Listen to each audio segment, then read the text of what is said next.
তারিখে ভালুকার টিএনটি রোডে একটি ভাড়া বাসায় একটি ঘৃণ্যতম ঘটনা ঘটে। সেখানে একই পরিবারের তিনজনকে গলা কেটে অর্থাৎ জবাই করে হত্যা করা হয়। সে জবাই যে করেছে, যে সন্দিগ্ধ আসামি ছিল, সে হচ্ছে সেই বাসায় যে থাকে নজরুল ইসলাম, তার ছোট ভাই, মানে সে গৃহকর্তার ছোট ভাই, মানে সেই যে ভদ্র মহিলা, তার নাম হলো ময়না, তার এক মেয়ে, তার নাম রাইসা, এবং এক ছেলে, তার নাম নীরব। ছেলেটার বয়স 2 বছর, মেয়েটার বয়স 5 বছর। তাদেরকে রাত 12টার সময় সে ঘরে ঢুকে জবাই করে হত্যা করে। তো এই ঘটনার অনুসন্ধানে যখন আমরা তথ্য পাই যে সেই বাড়ির যে গৃহকর্তা নজরুল ইসলাম, সে পার্শ্ববর্তী একটা সোয়েটার কোম্পানিতে সে চাকরি করে। সে যখন সকাল 10টায় বাসায় আসে, তখন দেখে তার ঘর তালা বন্ধ। রফিক ইসলাম, সে তার ঘর তালা বন্ধ। সে যখন নক করে তখন দরজা খুলে না। অবশ্যই সে বিভিন্ন লোকজনের সহায়তায় দরজা ভেঙে যখন ঘরে ঢুকে দেখে যে 3টা মৃতদেহ পড়ে আছে, এবং তার যে ছোট ভাই নজরুল ইসলাম, তার পাশের রুমে সে নাই, এবং তার ঘরে রক্তাক্ত যে একটা লুঙ্গি দিয়ে পেঁচানো, একটা চাদর দিয়ে পেঁচানো অবস্থায় ছিল। পরবর্তী পুলিশ সংবাদ পেয়ে যখন আমরা যাই, তখন যে নজরুল ইসলাম যে মোবাইল ফোনটা ব্যবহার করতো, সেটাকে আমরা বন্ধ দেখতে পাই। পরবর্তীতে নজরুল ইসলাম যে একটা অটোরিকশা দোকানে সে কাজ করতো, সে অটোরিকশা চালায়, সে অটোরিকশা নিয়ে মালিকের কাছ থেকে বের হয়ে গেছে। এবং আমাদের বিভিন্ন টিম স্পেশাল তৎক্ষণাৎভাবে 5-6টা টিম ঠিক করে দেয়, ডিবি সহ। এখানে আমাদের ভালুকা থানা পুলিশের 5-6টা টিম কাজ করে। আমাদের গফরগাঁ সার্কেলের এডিশনাল পুরো সময় ঘটনার সাথে সে টিমের সাথে ছিল, অফিসার ইনচার্জ ছিলেন, এবং আমরা দিনভর তাকে খুঁজতে থাকি। নেত্রকোনা তার নানা বাড়ি, সেখানে তার আমরা ফোনালাপের তথ্য পাই। সে বিভিন্ন সময় বিভিন্ন জন পথচারীর কাছ থেকে ফোন করছিল যে পুলিশ আসলে কত দূর পর্যন্ত পৌঁছাইছে। তো শেষ পর্যন্ত আমরা যখন তাকে ট্রেস আউট করি, তখন সে গাজীপুরে একটা এলাকায় ছিল। তারপর থেকে আর তার কোনো ট্রেস পাওয়া যাচ্ছিল না।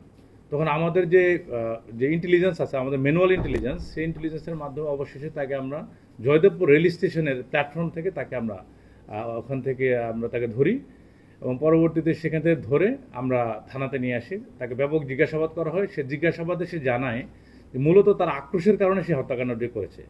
সে তার ভাবির উপর খুবই রাগান্বিত ছিল। তার ভাবি তাকে বিভিন্ন সময় মারধর করত। সে পূর্ববর্তী একটা হত্যা মামলার আসামি ছিল, সন্দিগ্ধ। সে আসামি এই কারণে তাকে জেলে ভরে দেবে এরকম বলতো। সে এটা ব্যক্তিগত পর্যায়ে সে খুবই রেগে যায়, এবার তার রাগ থাকে অনেক, এবং সে একটা সিদ্ধান্ত নেয় যে এর একটা প্রতিশোধ সে নেবে। এবং সে বলে যে এই বিষয়ে সে তার ভাইকে অনেকবার বলেছে, কিন্তু তার ভাই কোনো অ্যাকশন নেয় নাই। প্রসঙ্গত বলে রাখি, তারা এই যে বাসায় যে হত্যাকাণ্ড ঘটে, এখানে 1.5 মাস আগে তারা এসেছিল। হ্যাঁ, 2টা ঘরের একটা বাসা। সে একটা রুমে থাকতো, তার ভাই এবং তার ভাবি এবং বাচ্চারা আরেকটা রুমে থাকতো।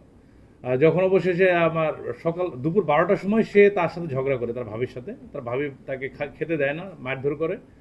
সে রাত 12টার সময় সে নিয়ে রেডি হয়। রাত 1টার সময় ওরা যখন গভীর ঘুমে অচেতন ছিল, তখন সে তাদেরকে গলা কেটে, একটার পর একটা গলা কেটে হত্যা করে। প্রথমে সে ভাবি ময়নাকে হত্যা করে, তারপর তার ভাতিজি উঠে গেলে ওদেরকে মুখ চেপে ধরে হত্যা করে তাদেরকে শোয়ে রাখে। এটা সে তার বলে।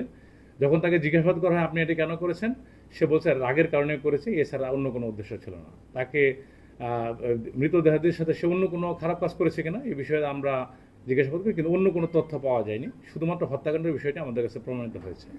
এবং তার যে পাস্ট হিস্ট্রি আমরা অ্যানালাইসিস করে দেখি, তার একটা মানসিক, সে সাইকো টাইপের একটা মানুষ। যে তার মা যখন মারা যায়, এর 4 দিনের পরে থেকে সে বিভিন্ন প্ল্যাটফর্মে সে ঘোরাফেরা করে, নিজের মতো একটা ফ্রি লাইফ একটা লিড করে। যে এটা তার কোনোই নাই, মানে নিজের প্রতি কোনো কন্ট্রোল ছিল না।